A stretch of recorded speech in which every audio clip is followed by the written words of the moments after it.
Hey friends, welcome to another episode of the 10 Laws Podcast with Mr. East Forest. I am the Mister.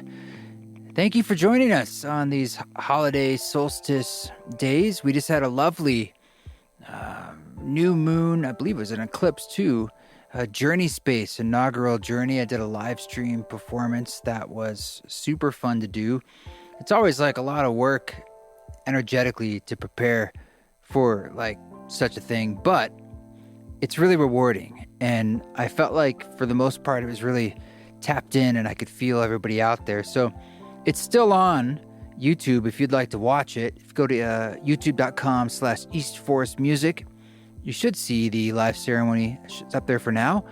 And if you want to do more journeys with Journey Space, we're doing another one in January and one in February as we're in our beta launch. Go over to journeyspace.com and see if it is for you. This week, I have a conversation with Jai Sugrim. Jai is someone I've known for a long time, actually, and he was actually one of the very first episodes I recorded for the podcast. But for a long story short, I recorded him before I even had a podcast. Like 2 years before this podcast existed, I recorded a few conversations in an effort to get it off the ground, and it took me 2 more years to get it off the ground. So I kind of sat on his conversation. Eventually I did release it, and he came back again, and this is his third visit, as he tells us at the beginning, which is totally awesome. What I love about Jai is he's a bold personality. Like, he is a full-blown human being with opinions, and it's great. I don't have to agree with all of them. I agree with some, I don't agree with others, but I love him and he loves me, and it's wonderful to get into conversation like that. The conversation does fade out after about an hour, and if you want to catch the rest of it, which I recommend doing because we get into some interesting stuff, you can listen to that over on our council, which is on Patreon, patreon.com/eastforest, and that's a way to support this podcast if you want to, or just support the whole East Forest project in general. In addition to sometimes giving podcast extras, demos, live streams, we also have a monthly Zoom council that is part of a particular tier. So if you really want to go deep and have a shared witness with myself and others, that's a great way to do it. Check it out. That's all also at eastforest.org. But I know you're going to enjoy Jai. He'll be on again too because he's a great dude. And I love just sort of getting into other people's worlds. But before we do that, I just want to remind you that if you're near or able to come to Boise, Idaho on December 17th, we are having a ceremony concert, full-blown here, in this beautiful renovated church where you can lie down, the grand piano, the whole thing, and we have a few tickets left. So if you know someone near here or you'd like to come, check it out. Tickets are currently still on sale. As well as tickets for the Ireland show in the UK in April. As of now, we're still ticketing and moving forward with those. Blessings go out to everyone who's dealing with Omicron, whatever it's called. You can hear the sigh in my voice. I know we're all exhausted by this, but we have friends over there who are dealing with that personally. And we're all doing our best to do our dance through this. But we will have other live dates announced for 2022. There's several coming, but we just haven't quite announced them, but they're coming soon. So anyway, you can head over and sign up for the newsletter at eastforest.org or follow us on social media at East Forest or at East Forest Music on some of the other platforms. And lastly, I just want to say that in the merch store, we have the piano sheet music books are now available. It's a dream of mine. For years, I've wanted to have sheet music for the songs, the East Forest songs that could be piano sheet music. And Lorna Doone helped us transcribe it. It's really cool to see. It's like looking at artwork and math at the same time. And there's 10 songs in the solo piano transcriptions, piano music. So that's there along with some other new items in the merch store at eastforest.org. Otherwise, we're just kind of gearing up for the holidays here. I'm shedding and getting ready for these shows here in Boise and the holidays. You know, we went out and got a Christmas tree. It was kind of new. I grew up in Oregon, but I'd never gone out and got a wild tree. And so here in Idaho, we got our permit for $2.50.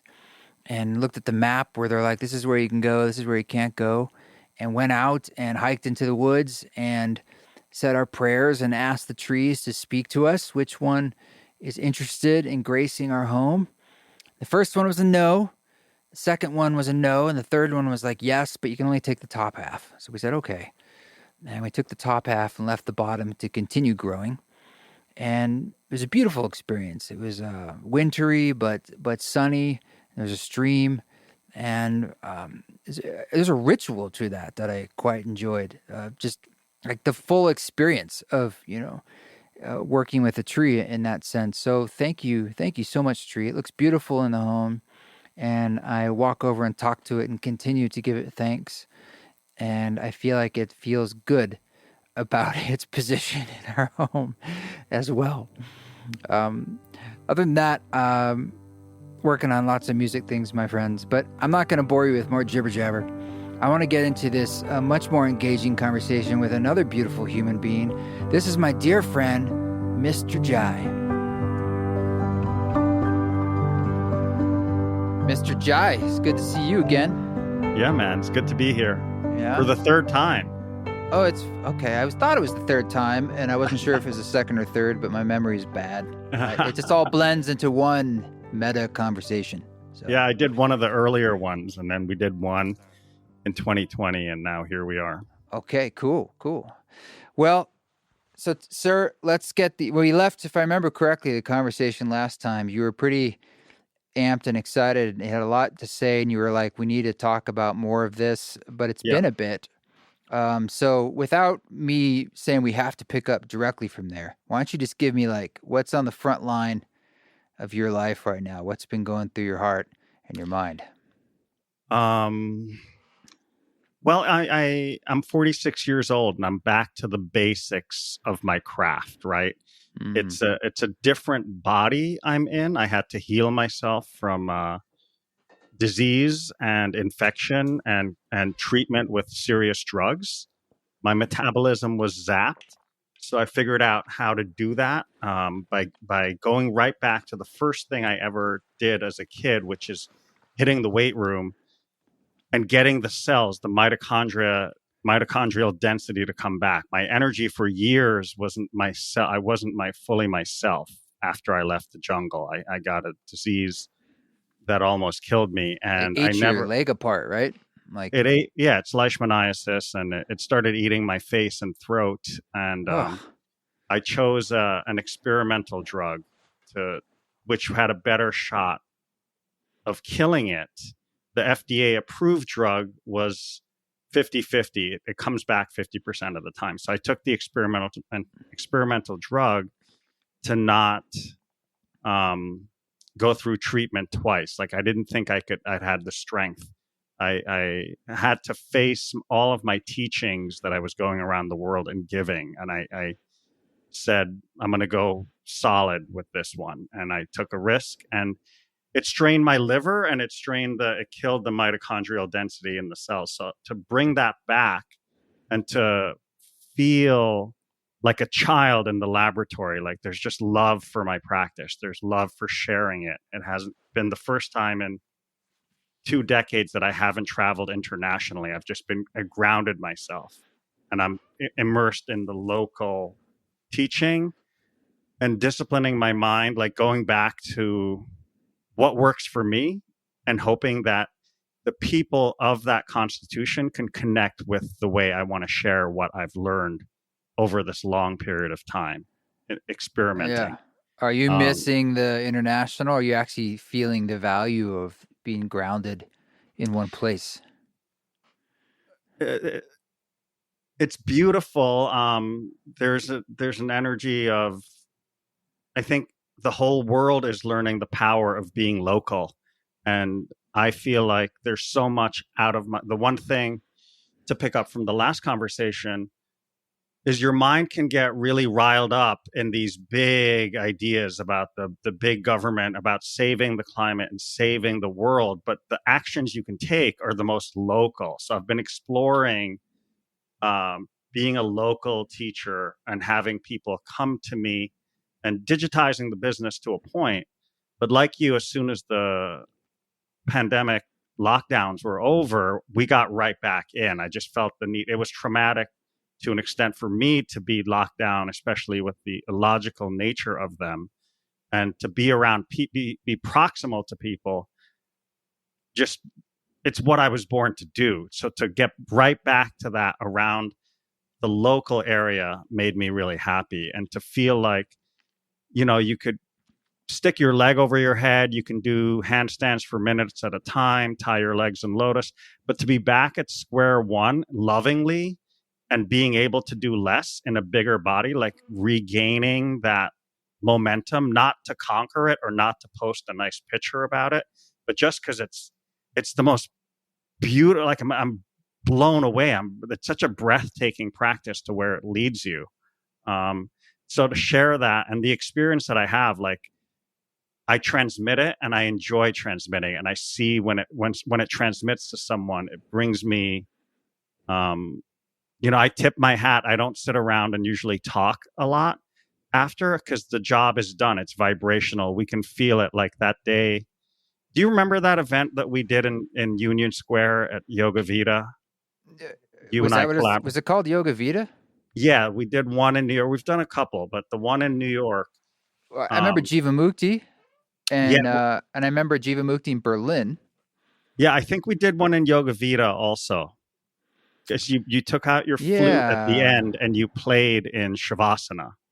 Well, that's a common occurrence, And but yeah, I remember another location with you. I'm just trying to. I guess I didn't know the name. yeah. So it's the feeling that we are all divine channels, and the work helps people to connect to themselves as channelers of energy. Like I find, like, what I put my awareness on, like I just watched a video.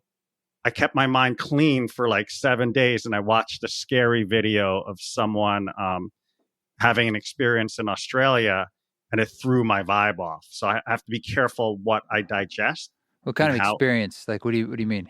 She was discussing being locked in a what is just short of a concentration camp, and she had videos of it, and she was on a pretty big channel, and I just wondered. And she hadn't been exposed to COVID. She had been close to someone, proximal to someone who got COVID, but she didn't get it herself, and she never had it. But she had to be quarantined for 14 days in this camp, in this concentration camp looking thing. And she was talking about it. And those kind of things are out of my control, but they just freak me out a little bit, and it throws my energy off. And I have to like clean that. So I try to straddle the line of staying informed and doing this work of teaching people to channel energy, to channel their energy. It's a delicate balance. Yeah, yeah. What we bring in to what we put our attention on. It's pretty much a huge. It's what creates our world. I'm in a bit of a little dieta right now because I'm playing a live stream ceremony tomorrow, and so before I do those, anytime it's the mushroom space. So I clean out the caffeines and the alcohols, and start to pay attention to dialing down certain information that's coming through the internet, and all that stuff makes a very powerful influence on your mind. It's Big incredible. time. It's Big time. incredible. Yeah. Yeah, you're kind of saying how fast it can happen, like how the smallest, one thing can really like trigger a wound in there, a pain body in yourself too. 100%. And we all have unique fears. This experience, I don't want to call it a pandemic. It's not really a pandemic necessarily to me. But this experience since March of 2020 to today has shown me that we're seeing the world not as it is, but as we are. So I'm projecting Jai's fear, right? Like I come from a country with a dictatorship. I come from a very poor country. I fear disorder. Some of the ideas that are getting popular scare me. I've studied World War II and everything that led up to it, and I see some of that.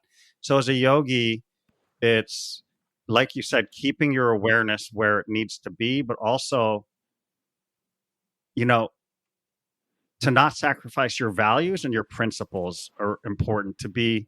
I want to share an experience with you. Did we ever speak about our dietas. I don't think we have, and I think you've done one too in Peru. Yeah, Peru. Hmm. There's something I want to ask you about. It's been on my mind. I did 28 days, so it's a 10-day where you drink 4 times ayahuasca, and you're drinking master plants every single day in the jungle. And then Yeah. a big gap, and then another 10-day. So my teacher, who I've drunk with for 10 years, I haven't drunk in 2.5 years because I needed to take a break. But on the second dieta, the sixth ceremony, I had an experience that is perhaps the most humbling and deepest experience of my life. I usually have difficult ceremonies, and they go very deep. He feeds me, he gives me a stronger type of medicine in his batch of medicine. He puts the additive in. That's just the extra ass kick. The extra whoop ass. He puts a can of whoop Oh, he ass. puts the whoop ass in. There's whoop ass, You picked that up in town at the shaman store. no, he They, makes it with his hands himself. He puts the mantra of whoop ass. So I had surprisingly, the sixth one was surprisingly light, and I was like, free pass. So I go back to my tambo, and we live in a very small hut open to the jungle with a bed and a mosquito net, and it's silent the whole 28 days. You're only allowed to chant God's name and write in your journal. You can't hike. You're only allowed to go to the river to bathe and come back. And so I sat down there after that was all over. I thought I had a free pass. I was like, cool, one of these 8 is light. This is amazing. So I just sat by my water cooler, and then something started rumbling in my, how do I call you? Which name do you go by now? I'm very curious. well, East Forest is the public persona, and Krishna is my day-to-day Okay, so I have friend to level. adjust to that. You don't. I mean, No, you're how welcome do you you're welcome introduce yourself to someone? as Krishna, but Okay. I don't require that people call me that or Trevor, but it's just what I'm used to. Okay, so we haven't hung out in a few years, so I Yeah, all wasn't my sure. old friends, I don't go up to them and say, "Hey, you got to switch it up." But some pick it Okay, up, some don't. yeah, I'll stick with Trevor for this episode.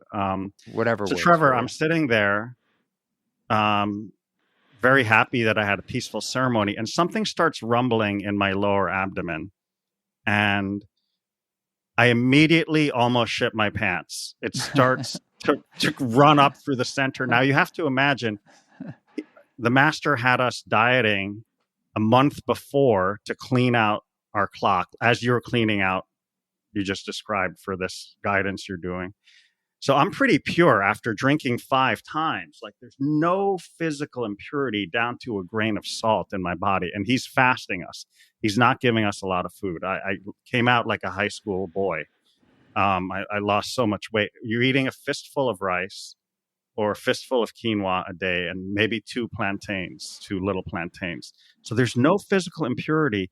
And I ran to the edge of the hut, keeled over, and a phlegm that was so crazy as it was coming up, it told me it was ancient and that it had been following me for lifetimes. And what I was puking was a phlegm, like a thick, disgusting phlegm when there was no physical thing, and it was all energy. It was all of. So I've been left to analyze this, and it's either karma from past lives or something in the collective unconscious. I saw the collective shadow, and it was a point of check. It was a point in my timeline where I would always return to check myself. It clarified the work I was doing and the purpose of my life, which is like, if I I know where center is. And that video I watched about the concentration camp in Australia threw me off center. And so it's constant practice for me to go back to why I was born has been completely revealed to me. What I'm supposed to be doing. When we collaborated, like, and the energy's flowing back and forth, and we're getting people off mentally in between their ears. We're putting them in their best light, and we're helping them to breathe and to feel whatever it means to be in your inner reality, or whatever spirit means to them. You're creating that space, and you have a structure and a practice and intuition to bring them there. So I've gotten back to basics. Like, I've parted ways with some advanced asanas that my body can't do today. But the whole yoga practice is one for me to do uncomfortable things. Like, I moved my wake up time to 4 a.m., right? I'm trying to finish the bath with cold water. I'm trying to eat a certain way. And so people could say, wow, it's really self flagellating. But for me, it's that my mind can't master me, or my body can't master me. I have to master my mind. And as you get older, the yoga practice gets subtle to be able to direct your energy. And it's less about dominating the body. And at a certain point, you want to master the endocrine system. So mastering asana will teach you how to create these feats of endogenous chemistry. So going back into the laboratory is to look at it in a fun way. Like when I started this journey as 13, I was like, wow, you can create yourself. You don't have to be one way. You're not limited. And every person that I met that I was intrigued by, who had an interesting way of life, I would study them and learn from them. And this is the first point in my life where all the lineages are cut off. Like the universe snapped the relationship to three groups of teachers in my 40s, and I'm left alone with all of that material to synthesize and to go into my heart and do my own thing with everything I've ever studied. So this point is like, it's narrow, but it's not bleak. It's a narrow path. I spend the week basically alone. My gal comes up on the weekends. I go out, I teach 2 yoga classes, I do a few massages, and I have people come here for therapy. But I'm spending a lot of time in solitude. I'm spending a lot of time in my laboratory. My laboratory starts at 4 a.m. Like, when I Why hear the 4? alarm, Why not 6 or 5? What's with the 4? because they don't work. What doesn't work? It's too late. Oh, so it's something for you. It's got to be 4. It's the sattvic time. So you master what you do at that time because of the devotion. 4 to 7 in the Vedic system is known as the sattvic time. It's the time where the mind is the most reflective, and the yogis entraining themselves with the sun. So you've lost something by doing the practice at noon. It's not the same. So if I start practicing at noon, I'm subject to all the thoughts I've had at noon. So when I get up at 4, I've told my body it's not in charge, because my body wants to sleep. I've had to do something to get to bed in time to be able to wake up at 4. So the body's already not in charge. So if the body wants sex when it wants it, it wants food when it wants it, I don't have to give it what it wants. I want to be able, basically, I'm trying to see if you can teach an old dog new tricks. And the answer is yes. And it has to do with the work we're doing is, I believe, is training our memory. Okay, the shaman puts you in direct contact with who you are. Now, when you go home, you've got all the old anchors, you've got cigarettes, you've got alcohol, you've got pornography in your house at your fingertips. You just left the jungle. How can you anchor yourself back to the work you did in the dieta? And how can you align yourself with that work? If the body's always getting what it wants, it's no win. So when I get up at 4, I don't turn my phone on till about 8 or 9. If I were to practice at noon, I would have many thoughts, many emails, many Instagram DMs to get back to. Those are thoughts that are in the way. So the morning, they call it sattva. Sattva is reflective time. It's when we're most able to program ourselves. And when I'm finished, the light of the sun is bathing on me. I can go outside and feel the sun. I'm entrained with the harmony and the rhythm of nature. And most of our ancestors, up until we discovered these type of lights, they were only following the energy of the sun. Our brain is habituated to the energy and rhythm of the sunlight. I love to get up with the sunrise, but I hate to get up before it. It's just a thing. Hey, It by the is a way, thing. my Yeah. voice coming out. Can you turn it down? We're getting a little like echo. Just the Oh, lowest so that you can still hear it, and that, that will yeah, probably I can help. hear you there. I think Okay, we're cool. good. Yeah, I appreciate getting up. Like, it's just hard for me to do that early, but I agree when you do it, you can get a lot done. It's a very vibrant time for the mind. Like creatively too. I mean, I like to do music in the morning, but it's like I like to have a lazy morning. Well, not lazy, but I like to have a morning, and not rush that of just Well, getting ready for the day and then get into the creative work. well, that's what's beautiful. Back to what I said in the beginning is that I have grown comfortable not casting a large net for everyone to hook into, but teaching the Jai Sugrim method in terms of it's what will work for me. And you have to have a constitution to be attracted to something like this. It definitely Yeah, works, yeah, but it's not for you. I trained Martin Scorsese for 15 years. He gets up at 10, but he's editing till 3. yeah. Okay. So he's the most successful director of our time. That's what works for him. And it's honorable, and his work is fantastic. This is only for a militaristic kind of person, a person that thrives on discipline, a person that understands habit and tendency. I believe what we're really working on in yoga and shamanism is our tendencies. People, Trevor, will wake up the same today, tomorrow, and the next day. Everyone is waking up the same. And when you change your tendencies and you don't let the body's desires have its way with you, you then have a chance to evolve yourself. Have you ever, or your partner, ever done a vipassana, a 10-day silence? She has. I'm familiar with it. Okay, here's a But core concept in it that's beautiful. Is there's something called a samskara, and Buddhists call it a sankara.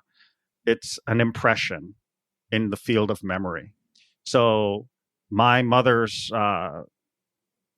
mango chutney brings me back to my child. The minute I go to the house, she'll have that ready with rotis. It's such a deep childhood memory, right? It's a deep memory. There's 3 types of memories. One is like a line in the sand, and they teach you this when you're in the silent meditation. Um, the wind can blow. If they say, "Oh, Jai, you're so lazy and not fit," I'd laugh, because it'd be like, my whole life I've been training since I'm 13. So it wouldn't be sticky. It would just, or Trevor, your music just isn't interesting. It wouldn't be resonant with you because you've put so much into it. It's been a long process and you're evolving your music. It wouldn't be sticky. Another kind of samskara is like a line in a piece of wood. That's sticky. And with a lot of work, you can take sandpaper and you can erase that line. You can go, man, I dropped cigarettes, right? And then there's a line in stone that's made with a metal tool. Okay, that's the life samskara. That means I've been having suicidal thoughts since I'm 13, and I can't stop. But I get help, and I'm in therapy for it. But I've been having them since I'm 13, and I don't know why. Or I have an eating disorder since I'm 16, when my body changed. These are life samskaras, and so these tendencies are the deeper ones. You need a fierceness in your practice, and that's what I bring, and that's why I'm back in the lab, having realized that I could heal I didn't know that going to the gym and doing weight training for 3 months could heal my mitochondria, but I figured it out, that I needed the intensity to blast the cells so that they would adapt. And that was the first thing I did. So it feels like the snake is eating its tail. I've returned to the beginning. So to understand what the shaman is doing is training memory, impressions. They're helping you first remember your divine nature, because in the cities, running around in life and being busy and having meetings and life stuff, we live in a mundane reality, and we live on the surface of the mind. When you go to the depths of the mind, if you want to change something, we call it sadhana, conscious spiritual practice. Okay. And that means my friend Mindra has a different practice. He laughs his face off at me. He goes, "You want to know God? come sit and chant mantras with me, chant God's name. He walks through the Ashtanga Shala. He sees someone standing on one leg with the other leg over their head in a prayer, and he thinks it's the biggest joke. But his path is bhakti. His path is to hours at a time with the harmonium and the gongs and the bells to chant God's name. And he's purified as he's the most sattvic, pure, good, nice guy. That's his path. My path is to use these to be very disciplined and to overcome your lesser drives by something higher. Okay, there's a monster, there's a demon. There's demons living inside of every single person. They have a shadow, and they're propelled by their need for status and their desire for sex. It's baked into who we are. It's fucking baked in. Your status is related to your reproductive success. And whether you are aware of it or not, it's what drives almost all of your behavior. I don't care who you are. Yeah, I can understand that. Yeah. It's a fact. So I relay the information. I put myself through it at an intensity and with great humility, because the dietas will point out the holes in your thinking. It'll point out the flaws. Where was this dieta? Because this sounds a lot like the experience I had, just not. Pukalpa. Oh, all right, different. I guess it's the traditional way, but it was super traditional. It was like so hardcore. Yeah, I had the same thing. At the river at the bottom, I lost a ton of weight. The Tombow with just a wood plank and a mosquito net. It was the realest thing I've ever done. And the drinking the other plants and it was rough. But so I walked into the bathroom mirror and asked myself. I looked into my own eyes and said, "Was it worth it? You could die right now." And I didn't cry once. I thought, I've been emotional. I spare my tears for when they're really necessary. Like I it's so manly. I don't cry all the time.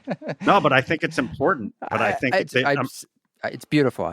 A man's tears should count to me. You know, I love that. If you cry all the time or you cry more than your woman, it's a bit of an issue. You've got a bit of a problem there. You're leading a different kind of life than mine. So what I think most people lead a different kind of life than you. What's that? You're a very disciplined man. Most people live a different life than you, I said. Yeah, I know. That's what's funny is that I realized, like, talking about health, the conversation about natural immunity has been censored. And also the idea of getting people to lead a healthier lifestyle and encourage them to eat better is not at the forefront of the discussion.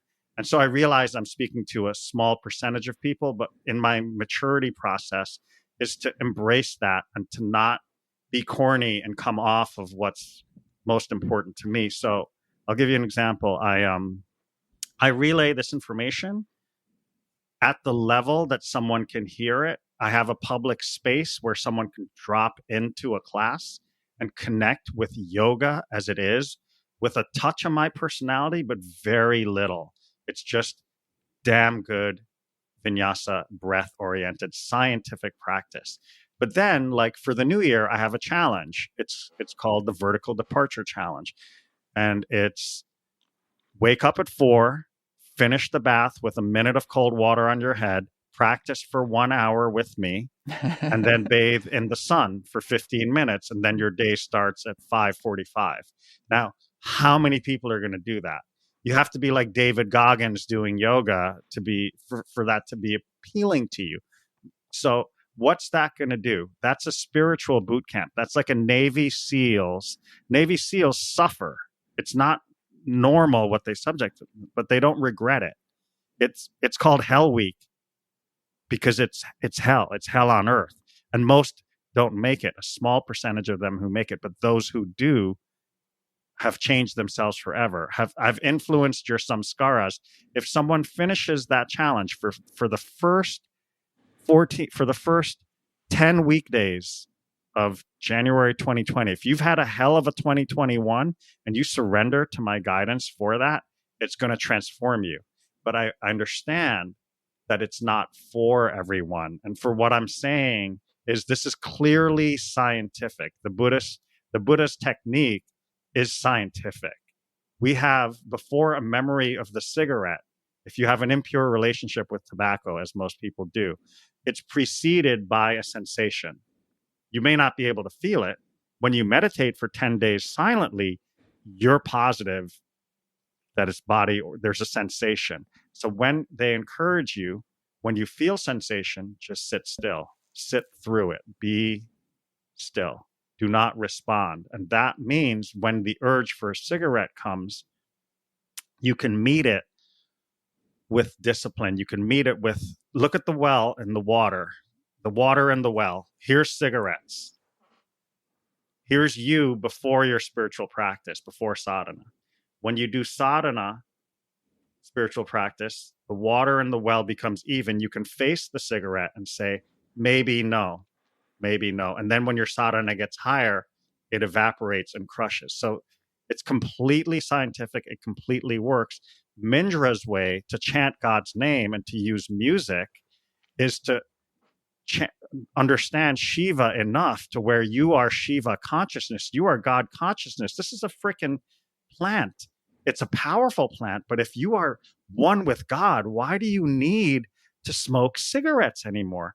But he's evaporated it in a different way. It's the same science. It's What about just for enjoyment, or take for, sugar, for instance? I have sugar in my tea. I have a lot of enjoyment. I have a Yeah. vibrant sex life. I have nature. I have a lot of enjoyment, but I don't allow my body to boss me around all the time, So or who's the bossing needs you of the body. around? That's what I want What's to know. what's You got that? the body, the mind, you have your soul.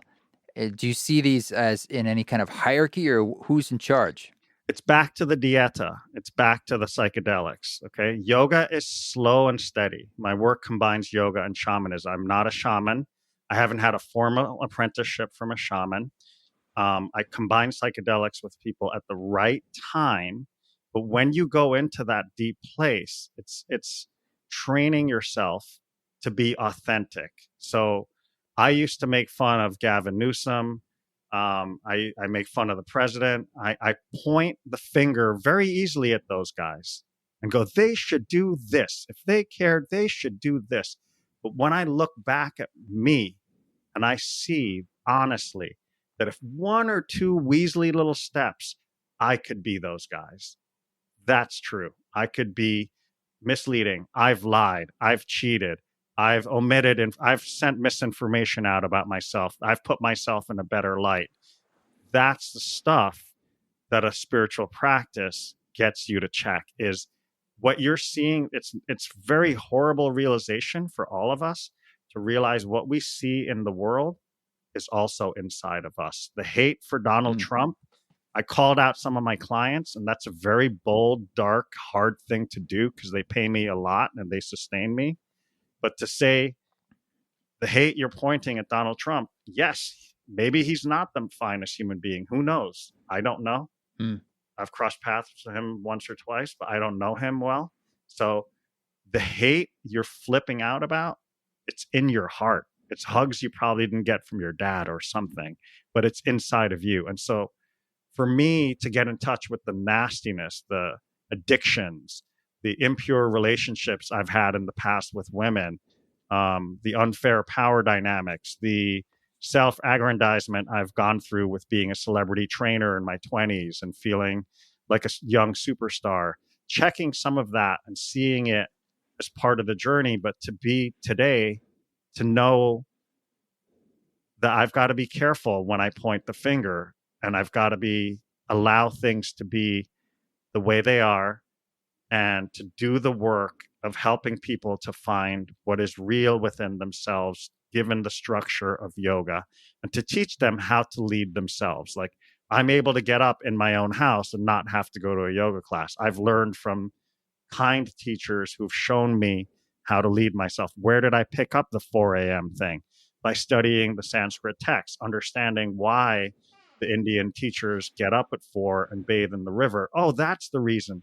And then I tried it and I go, wow, the energy. I opened the door yesterday in my underwear and went on the porch and I was like, there's no bugs. So it's the air is so dead silent. It's so tranquil. Where are you? Right. I don't even know where you live in these days. I'm in Germantown. It's in a city.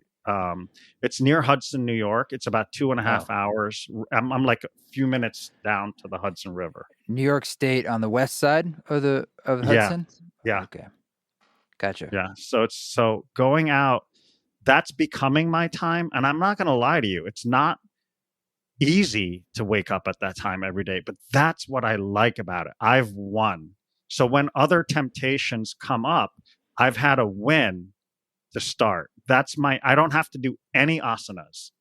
If I just get up, because I have the free pass. I've mastered asana. So a 46-year-old guy putting his leg over his head isn't like, whoa, it's like, it's almost immature. My peers would look at me like, wow, he's still glorifying the body. It's a little silly. But the win is in the discomfort. Like, what did you experience when you took a cold bath? Tell me about that. Terror ran through my mind. Instantly it was like, this is not going to work. You got to get out of this. There's no way you're going to do 3 minutes. But I did it. But it was not an easy thing to pull off for me, to be honest. And it's funny because I take saunas a lot, and we have a cold plunge where it's in the winter. It's equally cold. There's ice on it. You have to break the ice to get in. And I'd never thought of. I didn't know there was some benefit to like this 3 minute mark. So I would just get in for whatever until I just felt like getting out. And usually I bet it was probably 10 to 30 seconds. And then I'd be like, ooh, that was amazing. I came from the Russian banya experiences of where you jump in the water and you just kind of get Spa out. 88, right? Well, this was in Moscow Oh, okay. initially, but yeah, and then in New York too. Point is, I'd never thought of like there's some benefit to like staying in there and how long can it be. So that's actually a difficult thing for me, even though I'm very familiar with the hot and the cold and the hot and the But it's cold. equivalent to the 4 a.m. up. It's that the body Yeah, yeah. doesn't crave it. The body is moving towards comfort as an ape, but you're telling it mind over matter. So this is how we build strength, and this is how we build resilience in my frame of mind, and also in what the yoga masters of India are teaching, is that your body is not in charge. If your tendencies are in charge, you do not evolve. You don't have a chance to change. Back Mm. to, can you teach an old dog new tricks? Yes, but it's harder. It's harder, and That you need makes to a lot do. of sense. If your tendencies are in charge, it's hard for you to grow. It's You, hard for you you to listen in a sense because there's no room for anything new. and also the image of yourself, of who you are. Like, I a lot is wrapped up in the discipline. Like, ultimately, Trevor, we're alone. You learn that in the jungle. You're born alone. You have a partner who supports you, but you are born alone and you die alone. And you must be self-reliant. And this thing I'm teaching is self-reliance at the highest level. It's solitude. When you do an asana sequence and you're able to sit in meditation, for some people, it's the first time in their life they've been comfortable in their own skin, in their body. That's very beautiful to arrive at that place. And all of the other asanas were just prerequisites for being comfortable in your own skin, Mm. you know? So I don't know. It's kind of fun, and it's humble. Like, there's clumsiness and awkwardness in my practice, but I just laugh about it. I have a big goofy body. There's a lot of things I can't do, but the fact that I'm playing with it and um, changing my body with it, and for me, I've lived in 4 distinct complete bodies.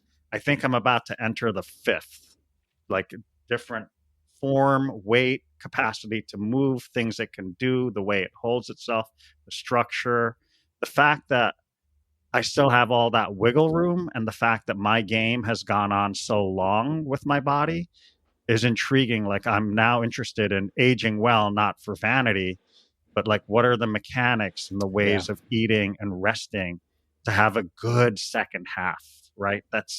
There's a science to it, and we're not, human potential has always been intriguing to me. It's what's driven me my whole life. And to be at a place where I have all this knowledge at my fingertips, I just have to apply it, it's exciting. And and the pandemic makes life a little narrow. There's a lot of places you're not allowed to go.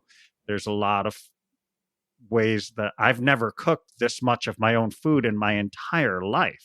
For a As New a New Yorker, yeah. as a New Yorker, I'm used to eating out and cooking just a few days a week. And so the beauty of slowing down and going, okay, I'm cutting, I'll put the mantra in the vegetables, I'll put mantra in the food, and 7 days a week to make your own food. What an impact on your health and your immune system. Like the local food, like what a chance. And I could bitch and whine and say, oh, the government's not allowing us to do a lot of things. It's making life oppressive. What it's forcing me to do is be in my tambo. It's forcing me to be in my house with my darkness, with the shame I felt over certain things in my family, with my lower drives, with my weaknesses. It's all coming right in my face, and I can't run away from it.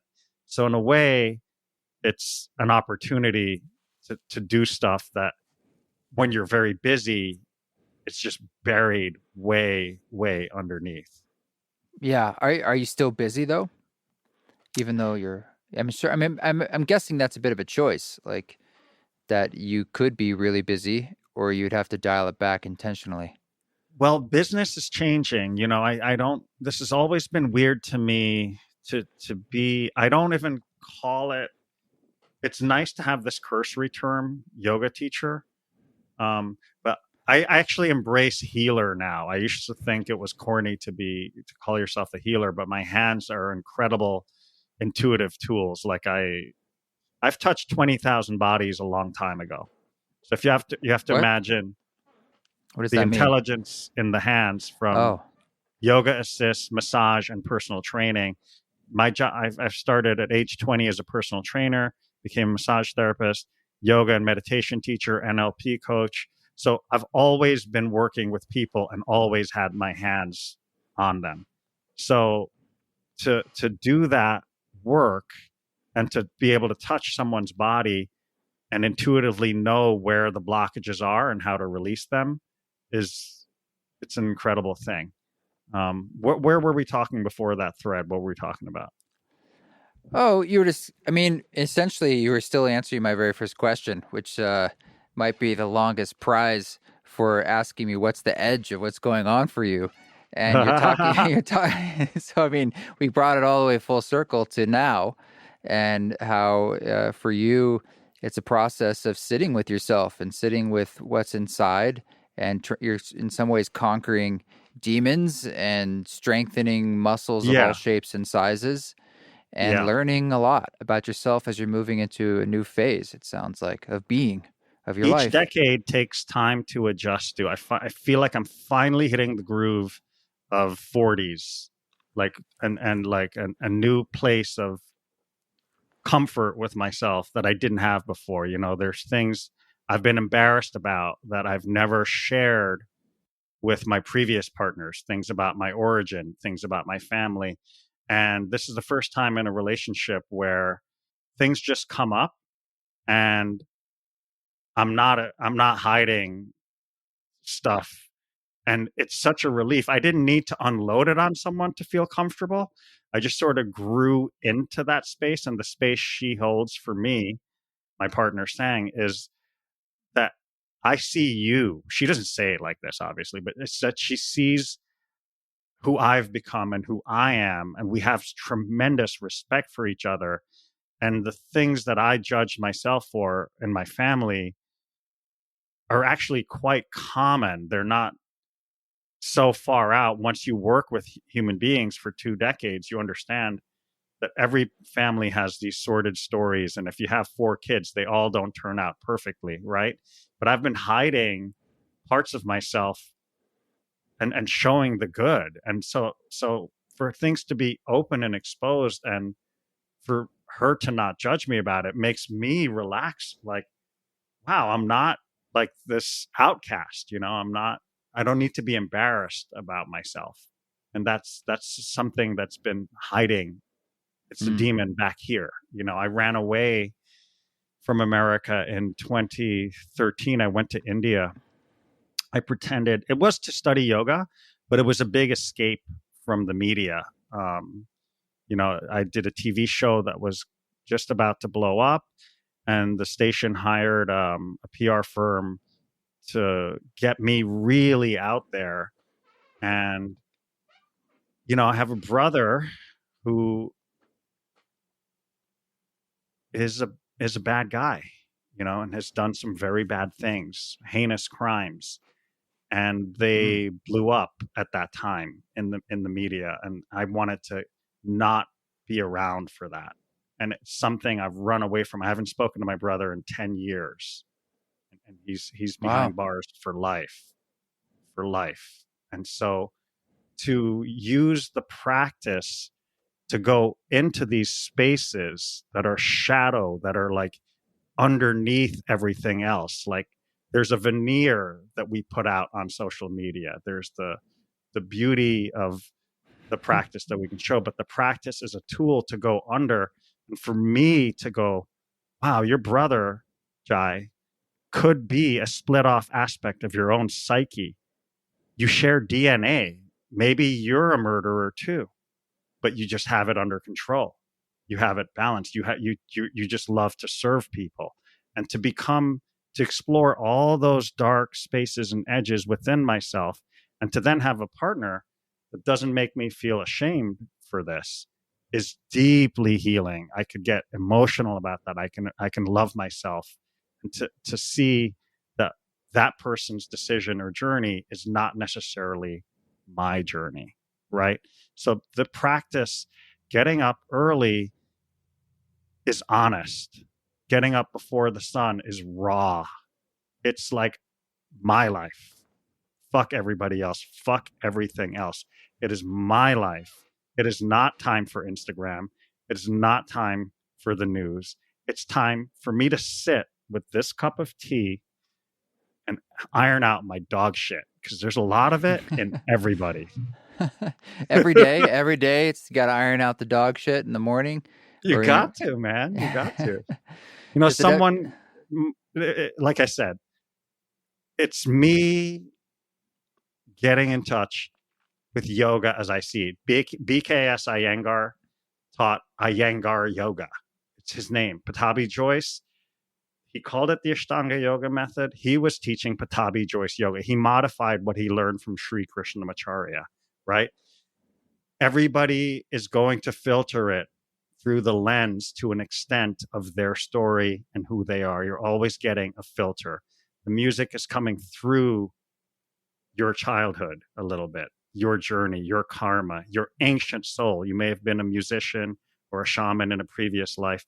You're channeling this material. I'm channeling yoga in a simple, non-religious, pure, take it away and make it your own practice. Like I'm channeling it so that it can transmit to someone else. And it's a tool for life. It's a tool for resilience. It's a tool to see who you are, whatever that may mean to you, whatever it may mean to you. You have to interpret these. So I'm interested in feats of endogenous chemistry, and I believe that yoga can do that. And I have done it with myself to a milder degree, no way near what ayahuasca does, what psilocybin does, or LSD does. Those are chances to make incredible leaps.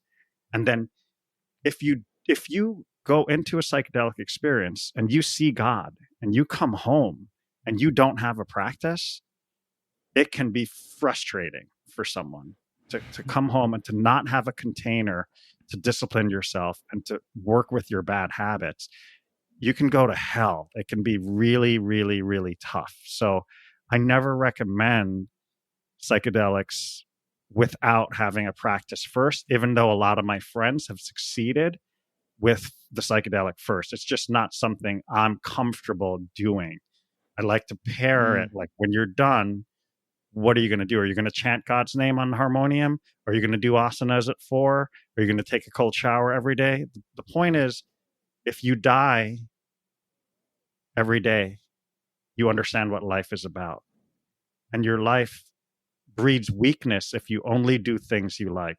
And I don't support that. We are the first weak generation. This is the first generation that is weaker than the one before it. And it's because of comfort. And you can see what it's doing.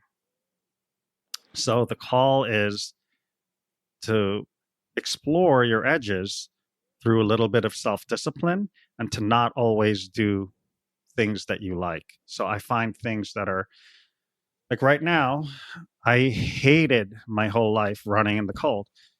I'm gearing up, man. I have a box of clothes and stuff I pulled out of storage, and I ordered some reflective lights.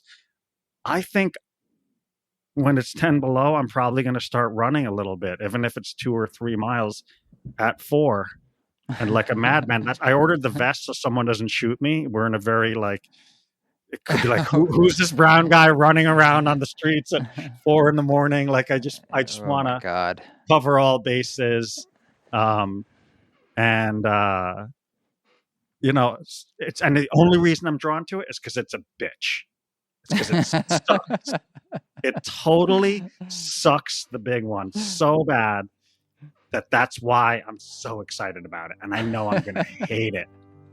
I know I'm going to hate it, but I'm going to do it. I'm going to hate it. Well, you're an inspiration to all of us. But I think this is...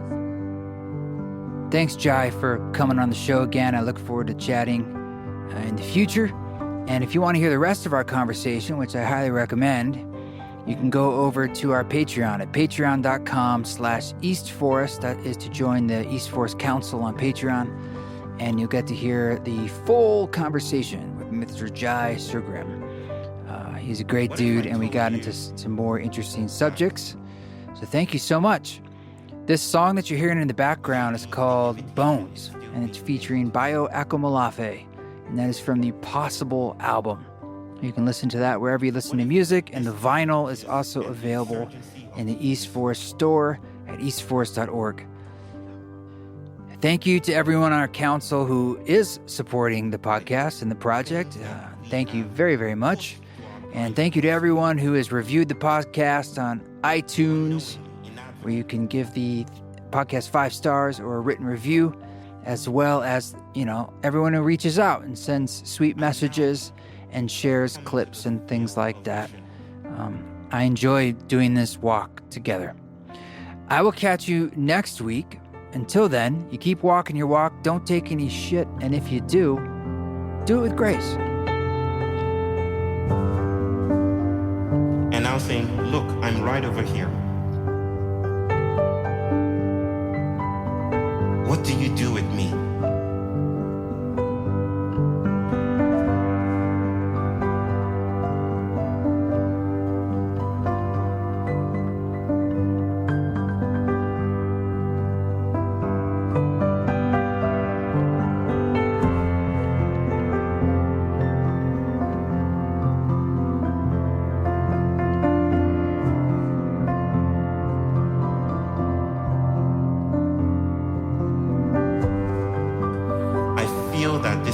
Is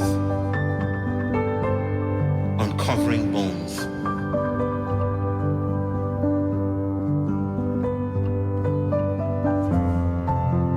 And we can choose. We can choose to cover those things again.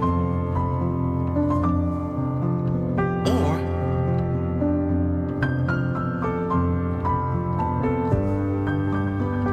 we can choose to sit with those bones.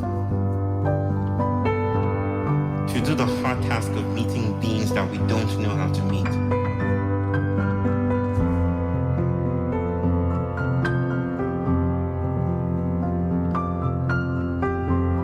And maybe there, in those openings, we might shapeshift.